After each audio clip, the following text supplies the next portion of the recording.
बिस्मिल्लाहिर्रहमानिर्रहीम, अस्सलामु अलैकुम। उर्दू पॉइंट न्यूज़ रूम में खुश आमदीद। मैं हूँ आपका मेज़बान रुखशान मीर। नाजरीन, पाकिस्तान सुप्रीम कोर्ट ने अपनी वेबसाइट पर तफसीलात जारी की हैं कि पैनामा केस का फैसला 20 अप्रैल दोपहर 2 बजे यानी कल दोपहर 2 बजे सुनाया जाएगा।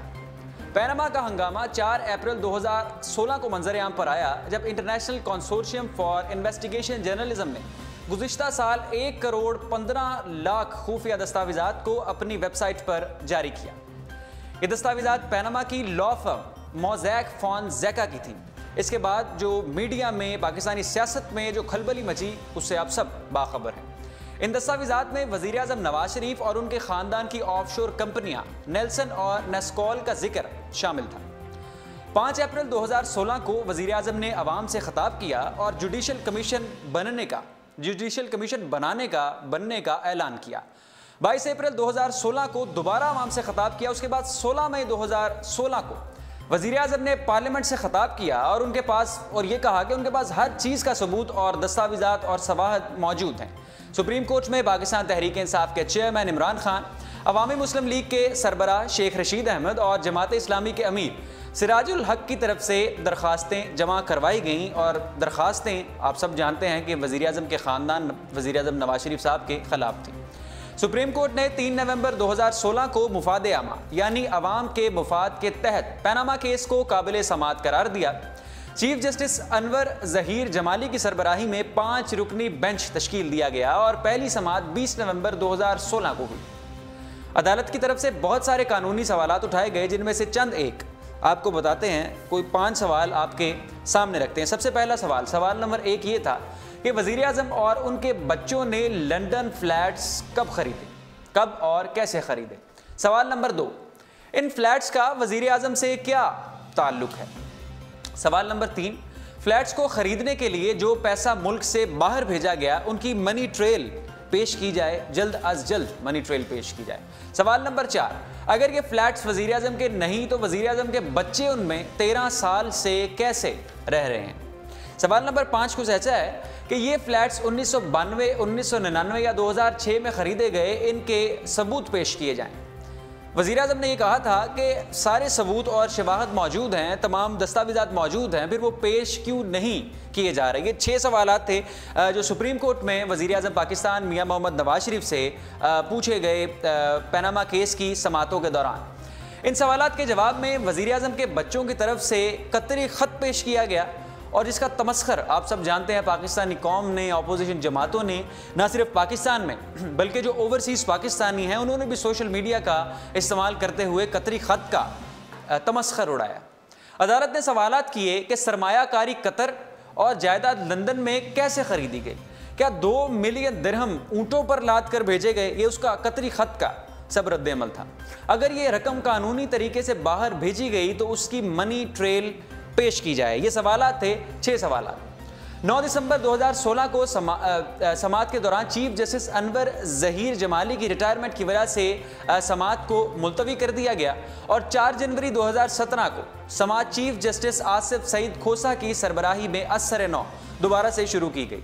और आप बाकायदगी से हम आपको बताते रहे हैं कि किस तरह से लोगों ने फिर इसको भी निशाना तनकीद बनाया कि इतने अरसे से जो समाअतों का सिलसिला जारी था उसको जस्टिस साहब के जाने की वजह से रोक दिया गया है और फिर असर-ए-नौ दोबारा से शुरू से डे 1 से उसको दोबारा से सुना जाएगा। केस की समाअत 5 रुकनी बेंच ने शुरू की, जिसमें चीफ जस्टिस आसिफ सईद खोसा, जस्टिस एजाज अफजल, जस्टिस गुलजार अहमद, जस्टिस शेख अजमत सईद और जस्टिस एजाजुल हसन शामिल हैं। इन 5 जजेस के बेंच ने पनामा केस की दोबारा से असर-ए-नौ समाअत की। अदालत में इमरान खान की तरफ से हामिद खान, नईम बुखारी और फवाद चौधरी की तरफ से दलाइल दिए गए। वज़ीर आज़म की तरफ से पहले और बाद में मखदूम अली खान और वज़ीर आज़म के बच्चों की तरफ से सलमान अकरम और मरियम नवाज़ की तरफ से शाहिद हामिद ने दलाइल दिए। पाकिस्तान तहरीक इंसाफ से 686 दस्तावेज़ात पेश की गई। अदालत में अब तक 25,000 दस्तावेज़ात पेश की जा चुकी हैं। पैनामा केस की कुल 36 समाअतें हुई हैं और फैसला 23 फरवरी को महफूज कर लिया गया था। 55 दिन बाद परसों इस बात का ऐलान किया गया कि 20 अप्रैल को दोपहर 2 बजे पाकिस्तान की सुप्रीम कोर्ट कमरा नंबर 1 में चीफ जस्टिस आसिफ सईद खोसा की सरबराही में फैसला पढ़ के सुनाया जाएगा। पनामा केस के फैसले से अवाम को 4 इंतहाई अहम सवालों का जवाब मुतवक्के है। सवाल नंबर 1, क्या वज़ीर आज़म पनामा केस में नाअहल होंगे या नहीं? वज़ीर ख़जाना इसहाक डार और कैप्टन रिटायर सफदर अपनी नशिस्तें बरकरार रखेंगे या नहीं? सवाल नंबर 2। सवाल नंबर 3, हुदैबिया पेपर मिल्स केस दोबारा खुलेगा या नहीं? सवाल नंबर 4, नैब और दीगर अदारों की कारकर्दगी पर कोई हुक्मनामा सामने आएगा या नहीं? आपको याद है कि कुछ दिन पहले चीफ जस्टिस आसिफ सईद खोसा ने रिमार्क्स दिए थे कि पनामा केस का फैसला ऐसा होगा जो सदियों तक याद रखा जाएगा और कल सुबह इसका फैसला मुतवक्के है। अब देखना यह है याद रहेगा या नहीं। अब इन्हें प्रोग्राम में शामिल करेंगे Imran Khan, senior journalist, senior anchor person, और उनसे जानेंगे कि उनकी नज़र में, उनके तजुर्बे से, सहाफ़ती तजुर्बे से उनको क्या लगता है कि क्या इसका पनामा केस का फैसला जिसको सुनने के लिए पाकिस्तानी अवाम बेताब है, बेचैन है, सबकी नज़रें इसी फैसले पर हैं। उनको क्या लगता है कि इसका फैसला क्या आएगा? क्या वज़ीर आज़म पाकिस्तान मियां मोहम्मद नवाज शरीफ के ख़िलाफ़ अगर फैसला आया तो क्या वो नाअहल हो जाएंगे? अस्सलाम वालेकुम, हमारे साथ टेलीफोन लाइन पर मौजूद हैं सीनियर एंकर पर्सन और सीनियर जर्नलिस्ट इमरान खान साहब। सर बहुत शुक्रिया अपना कीमती वक्त देने के लिए। सर आपसे जानना ये चाहेंगे कि अगर फैसला पाकिस्तान मुस्लिम लीग नवाज के सरबराह पाकिस्तान के वज़ीर आज़म मियां मोहम्मद नवाज शरीफ साहब के ख़िलाफ़ आता है तो क्या वो नाअहल हो जाएंगे? क्या नवाज शरीफ साहब अपनी जगह किसी और को ले आएंगे या फिर इलेक्शन किए जाएंगे? देखें, फैसला किस नौयत का आता है ये इस पे डिपेंड करता है जी। PMLN को इस मामले में क्लीन चिट मिलना जिस तरह मुश्किल लगता है। अच्छा, जिस तरह के सबूत इन्होंने पेश किए, ठीक है, जिस तरह के सबूत दूसरी जमातों ने पेश किए, जितना इसके अंदर मजाक उड़ता रहा कतरी खत का, तो PMLN के लिए क्लीन चिट मिलना बड़ा मुश्किल है। अब देखना यह है कि इस फैसले की नौयत क्या होती है। क्या वज़ीर आज़म को नाअहल कर दिया जाता है? क्या कोई कमीशन बना दिया जाता है? अच्छा, या एक बड़ा क्लियर डिसीजन आ जाता है कोर्ट का जिसके अंदर सारा कुछ ब्लैक एंड व्हाइट में होता है कि जी ये चीजें हो जाएंगी। फैसले की नौयत के ऊपर डिपेंड करता है कि PMLN आइंदा क्या करेगी। ठीक है, PMLN को आइडिया नहीं है, ये मेरा गैस है। अच्छा, और हमारी इनके कुछ लोगों से भी बात हुई है। PMLN को अभी तक एग्जैक्ट आइडिया नहीं है कि उनके खिलाफ या उनके हक में फैसला क्या आने वाला है। ठीक है, यानी एक लाहौर के MNA बड़े मकबूल, उन्होंने लोगों को इकट्ठा करने के लिए कहा है। आपको खान साहब क्या लगता है, आपको क्या लगता है अपने तजुर्बे की बिना पर क्या फैसला आ सकता है? देखें, अगर तजुर्बे की बिना पे कह रहे हैं तो पाकिस्तान में तो तजुर्बा अच्छा हुआ ही नहीं कभी भी। कभी किसी बड़े आदमी के खिलाफ, ताकतवर आदमी के खिलाफ, यानी देख ले एक एक करके सारे सुरखरू हो रहे हैं, सब छूटते जा रहे हैं। अगर तजुर्बे की बुनियाद पे कह रहे हैं तो फिर तो मियां साहब का को भी मिल जाएगी। ठीक है, और अगर आप तजर्बे की बुनियाद से नहीं पूछ रहे, हालात वाकयात की बुनियाद के ऊपर पूछ रहे हैं, जिस तरह से ये केस चला उस पर पूछ रहे हैं, तो बड़ा मुश्किल है क्लीन चिट मिलना। लेकिन विन विन सिचुएशन नहीं होगी मेरे ख्याल में, ना इमरान खान के लिए ना PMLN के लिए। अच्छा, ज्यादातर लोगों का ये मानना है कि सिचुएशन विन विन आ जाए तो ज्यादा बेहतर होगा। जी ठीक है। अच्छा, आज शेखुपुरा में वज़ीर आज़म पाकिस्तान नवाज शरीफ मौजूद थे और खासे मायूस दिखाई दिए। अच्छा खान साहब, ये मुझे बताइए कि अगर फैसला नवाज शरीफ के खिलाफ आता है और नवाज शरीफ साहब नाअहल होते हैं तो क्या लगता है, आजकल आप पोस्टर्स और बैनर्स भी GT रोड पर देख रहे हैं कि वज़ीर आज़म एक इशारा तुम्हारा, लहू लहू हाजिर है हमारा, तो क्या ये हिस्ट्री दोबारा से तो नहीं रिपीट की जाएगी? कहीं अदलिया अदालत पर हमला तो नहीं कर देंगे ये? नहीं, अब नहीं हो सकता। ये तो अदालत की तरफ जाएगा, उसको बड़ी कुट पड़ेगी पुलिस से, फौज से भी। अच्छा, और मैं आपको बड़ा एक क्लियर चीज आपको बताऊं कि ये वर्कर पाकिस्तान में ऐसे नहीं है जो लीडरों के लिए जान दे देते हैं। अच्छा, वक्त और था, वो लीडर्स और थे। ऐसा नहीं है कि कोई निकलेगा और निकल के अपने डालेगा पुट्टों की फांसी के बाद। ठीक है, हेलो, ये केस ही बड़ा गंदा है। ये केस इतना गंदा है, करप्शन का केस है, वज़ीर आज़म पाकिस्तान और उनकी फैमिली के ऊपर है। ठीक है, तो इसके खिलाफ अगर अदालत फैसला दे देती है एक खानदान के खिलाफ कि जी आपने करप्शन की है या आप साबित नहीं कर पाए कि आपका पैसा जायज है, तो किसी के पास बाहर निकलने का जी शऊर आदमी के पास जाएगा। अच्छा, क्योंकि ये अदालत मियां साहब ने खुद आजाद करवाई थी, तो इसके ऊपर उन्होंने क्रेडिट भी लिया है, तो इस अदालत के ऊपर वो हमला भी नहीं कर सकेंगे। ये अभी सिचुएशन जो है वो PMLN इतना आसान नहीं होगा इस फैसले के बाद रिएक्ट करना। सबसे अच्छा तरीका ये होगा कि वो कहें कि जो फैसला है उसको हम तस्लीम कर रहे हैं, और जो कानूनी इसके अंदर रास्ता निकलेगा वो निकाल के हम आगे बढ़ेंगे। ठीक है। अच्छा इमरान खान साहब, आखिरी सवाल आपसे मैं ये करना चाहूँगा कि अब कुछ ही अरसा बाकी है, ये नवाज शरीफ साहब की हुकूमत वैसे ही ख़त्म हो जाएगी, तो क्या ये नाअहल होना, इसका फैसला नवाज शरीफ साहब के ख़िलाफ़ आना किसी अब अहमियत का हामिल है? इससे कोई मुल्की पॉलिटिक्स के जो डायनामिक्स हैं उस पर कोई असरअंदाज होगा ये? देखें, जो पार्टी इस वक्त मुल्क पे रूल कर रही है उसका नाम है मुस्लिम लीग नून जी, और नून से बनता है नवाज। ठीक है।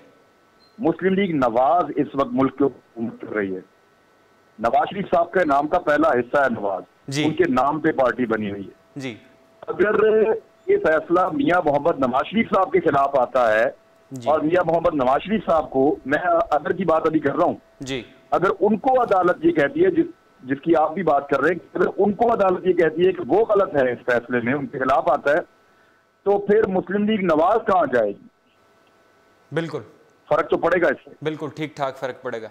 बहुत शुक्रिया इमरान खान साहब हमें अपना कीमती वक्त देने के लिए उर्दू पॉइंट को।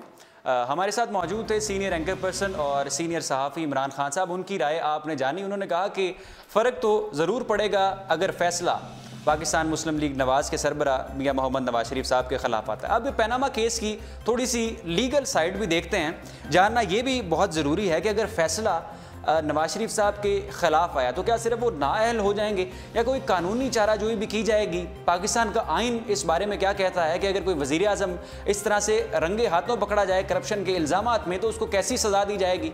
कानून की कौन से आर्टिकल वज़ीर आज़म पाकिस्तान मियां मोहम्मद नवाज शरीफ साहब पर लागू होंगे? हमें टेलीफोन लाइन पर ज्वाइन करेंगे एडवोकेट ज़िशान कुरैशी साहब इस्लामाबाद से और उनसे जानेंगे इसकी थोड़ी सी लीगल साइड। उतनी देर आपको बताते हैं कि आज वज़ीर आज़म पाकिस्तान मियां मोहम्मद नवाज शरीफ साहब शेखुपुरा में मौजूद थे और शेखुपुरा में उन्होंने कहा कि बिजली के जितने मसाइल हैं इस वक्त लोड शेडिंग के वो हल कर देंगे।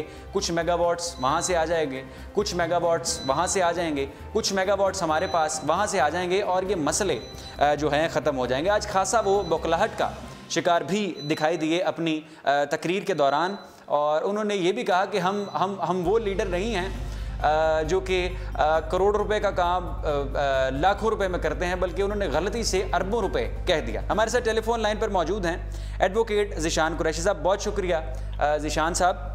आपसे ये जानना चाहेंगे कि ये पनामा केस की अब लीगल साइड क्या है? अगर फैसला सुबह वज़ीर आज़म पाकिस्तान मियां मोहम्मद नवाज शरीफ साहब के ख़िलाफ़ आता है तो क्या सिर्फ वो नाअहल होंगे या उनको सज़ा भी कोई दी जाएगी? आइन क्या कहता है? अस्सलाम वालेकुम। जी वालेकुम सलाम। जी ज़ैन कुरैशी साहब, ज़िशान कुरैशी साहब नहीं, ज़ैन जी जी जी जी जी ज़ैन कुरैशी साहब। देखें 35 समातें हुई, 25,000 डॉक्यूमेंट्स प्रेजेंट किए गए। डिसीजन जो भी होगा वो फैक्ट्स की बेसिस पे दिया जाएगा, किसी की पर्सनल विश और विल के मुताबिक डिसीजन नहीं आएगा। ठीक है। और सबसे पहली बात, जो डिसीजन जो भी आएगा, एक चीज तो ऑलमोस्ट क्लियर है to each and every citizen of Pakistan कि चेयरमैन नैब को कुर्बानी का बकरा बनना पड़ेगा। अच्छा। जब उन्होंने रेफरेंस फाइल करने से इनकार किया तो अगले ही समाज जब नेक्स्ट हियरिंग हुई उसमें खोसा साहब ने कहा कि नैब हमारे लिए कल वफात पा चुका है। खोसा साहब ने कहा, जो खोसा साहब ने कहा, उनकी इस वर्डिक्ट से तो ये सामने क्लीन नजर आ रहा है कि चौधरी कमर ज़मान हैव टू सफर। बाकी अब ये देखना है कि किस चीज के ऊपर मेन फोकस किया जाएगा। क्या article 62 and 63 of the constitution of Pakistan जी, क्या इस चीज को फोकस किया जाएगा? क्या अगर सिर्फ आर्टिकल 62 और 63 को मद्देनजर रखते हुए अगर डिसाइड किया जाएगा तो मैं समझता हूं कि मुस्लिम लीग नून के लिए और मियां मोहम्मद नवाज शरीफ साहब के लिए खतरे की घंटियां बज रही हैं। ठीक। अच्छा, अगर क्या कानून क्या कहता है इस हवाले से? आइन क्या कहता है कि अगर वज़ीर आज़म किसी मुल्क का ऐसे इल्ज़ामात में पकड़ा जाए, उसके खिलाफ जो है वो शवाहद और सबूत इकट्ठे हो जाएं तो उसको क्या सज़ा मिलनी चाहिए? According to the constitution of Pakistan, पहली बात है अगर बात स्टेट पे आएगा वो डिस्क्वालीफाई हो जाएंगे। ठीक है। अगर उनके खिलाफ वर्डिक्ट आगे ना कि उनको डायरेक्ट कन्विक्ट किया गया, अगर उनके खिलाफ कोई हल्का सा भी वर्डिक्ट आ गया, ही वाज फाउंड इन इलीगैलिटीज, अच्छा, कि मामला उनके बच्चों का है, अगर ऐसी भी बात आ जाए तो मैं समझता हूँ कि मॉरली भी, हमारा लॉ तो कहते हैं मॉरली भी प्राइम मिनिस्टर को रिजाइन करना पड़ेगा और विद इन 60 डेज कोई भी अपना नुमाइंदा जो कि मेंबर ऑफ नेशनल असेंबली होगा उसको पार्लियामेंट में लाया जाएगा और वोट फॉर कॉन्फिडेंस लिया जाएगा और नया वजीर आजम बनाने के लिए। अच्छा, नया वजीर आजम बनाया जाएगा, इलेक्शन करवाए जाएंगे? नहीं, इलेक्शन नहीं, खाली वजीर आजम के जो होगा इंतखाब होगा, वो भी खाली वोट ऑफ कॉन्फिडेंस होगा। वो आप ये अपनी पार्टी में से करते हैं कोई? जी, वो तो उनकी पार्टी में से ही होगा। ठीक है, ठीक है जी, बहुत शुक्रिया ज़ैन कुरैशी साहब। और सेकंड ये बात की on the floor of house जो स्टेटमेंट दी और जो उन्होंने सुप्रीम कोर्ट में डॉक्यूमेंट सबमिट कराए, on the floor of house जो भी बात की जाती है वो पार्लियामेंटेरियंस को legal remedy, legal blanket provide करती है कि उनकी कोई भी प्रोसीडिंग चैलेंजेबल नहीं है। अब देखना ये है कि जो प्राइम मिनिस्टर ने on the floor of house speech की, क्या उनको ऑनरेबल सुप्रीम कोर्ट कंसिडर कर रही है? जो तुर्की लेटर था, तुर्की के शहजादे का लेटर था, क्या उसको कंसिडर किया जा रहा है? कतरी खत, कतरी खत, बिल्कुल एग्जैक्टली जी, क्या उसको कंसीडर किया जा रहा है? और दूसरी तरफ से जो तहरीक इंसाफ शवाहद जमा करवाते रहे हैं किताब असद खरल की, इन्वेस्टिगेशन जर्नलिस्ट जो हैं, उनके शवाहद आपको क्या लगता है कॉन्क्रीट थे? देखिए, शवाहिद तो इन्होंने भी पेश किए हैं, उन्होंने भी पेश किए हैं जी। चीफ साहब ने फरमाया कि 25,000 डॉक्यूमेंट्स प्रेजेंट किए गए हैं जी। आप देख रहे हैं कि इनमें रेलेवेंट कितने हैं, ऑथेंटिक कितने हैं। ठीक है, जो सुबह हमें 2 बजे पता चलेगा जी, इंशाल्लाह सुबह 2 बजे पता चलेगा। डिसीजन जो भी किया जाए, मैं समझता हूँ कि ना किसी की जीत होगी ना किसी की हार होगी। एज ए लीगल एक्सपर्ट जहां तक मुझे नजर आ रहा है कि decision will be lie in the grey area, ना हीर होगा ना रांझा होगा। ऐसा अगर जो कि अवाम हमारी समझ है कि 2 बजे ब्रेकिंग न्यूज चलेगी कि वज़ीर आज़म को नाअहल कर दिए, ऐसे फैसले की हमें कोई उम्मीद नजर नहीं आ रही। अच्छा, ठीक है, बड़ी दिलचस्प बात है। अभी आपसे पहले इमरान खान साहब से गुफ्तगू कर रहे थे इसी प्रोग्राम में, तो उन्होंने कहा कि ग्रे एरियाज में फैसला नहीं आएगा, फैसला क्लियर है, decision will be lie in the grey area, direct convict नहीं किया जा सकता। ठीक है जी, ज़ैन कुरैशी साहब बहुत शुक्रिया अपना कीमती वक्त देने के लिए हमें। ज़ैन कुरैशी साहब एडवोकेट इस्लामाबाद से हमारे साथ मौजूद थे और उनकी लीगल राय आपने हमारे प्रोग्राम में जानी। सुबह 2 बजे के करीब पैनामा केस का फैसला 20 अप्रैल को सुना दिया जाएगा। फैसला क्या आएगा उसकी तमाम तफसीलात आपके साथ ज़रूर शेयर करेंगे। देखते रहिए न्यूज़ रूम। रुखसान मीर को दीजिए इजाज़त। अल्लाह हाफ़िज़।